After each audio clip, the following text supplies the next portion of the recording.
Hi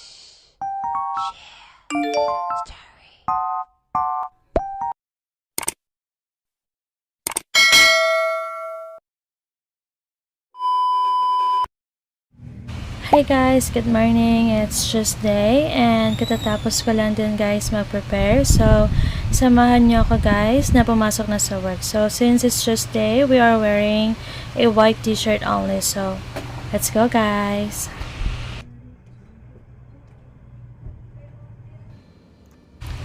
So, yan guys, nandito na ako sa work and katatapos ko lang din guys mag-coffee break. So, anyway guys, since it's just day, on travel today guys, ang ating delivery team. So, yung gagawin natin today guys is mag-check tayo lahat ng mga sales deposit guys. Kung lahat ng mga payment guys is nakapasok na or deposited na, then we will check also guys lahat ng sales natin today if meron tayong profit for the whole month. So, yun yung magiging agenda natin today guys. So, samahan nyo muna ako guys na mag-work. So, stay tuned guys.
So, yan guys, still checking and today guys, gagawa tayo ng another report kasi may pinapagawa yung one of the boss natin. So, kailangan kong tapusin yung report and I will send it after the duty. So, anyway guys, dyan lang muna kayo and tapusin ko lang din yung report ko. So, stay tuned guys.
So, yan guys, so busy pa din kasi kailangan ko itong tapusan na report kasi yun nga guys, kailangan ko siyang assign after ng duty namin today. So, yan guys, dyan lang muna kayo and tapusin ko lang din yung work ko. Actually guys, wala namang ganap today kasi after work, diretso lang din ako sa bahay kasi nga hindi maganda yung panahon guys. Actually, ilang days na din ganito guys na umuulan and walang tigil talaga yung ulan guys. So, yan, share ko lang. So, anyway guys, tapusin ko lang din yung report ko kasi need ko na siyang ipasa after work. So, yan, station guys.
So, yan guys, patapos na rin ako sa report ko and ipapasa ko na din siya afterwards. So, anyway guys, that's all for today's video guys. Thank you guys for watching. So, please don't forget to subscribe my YouTube channel. So, bye guys!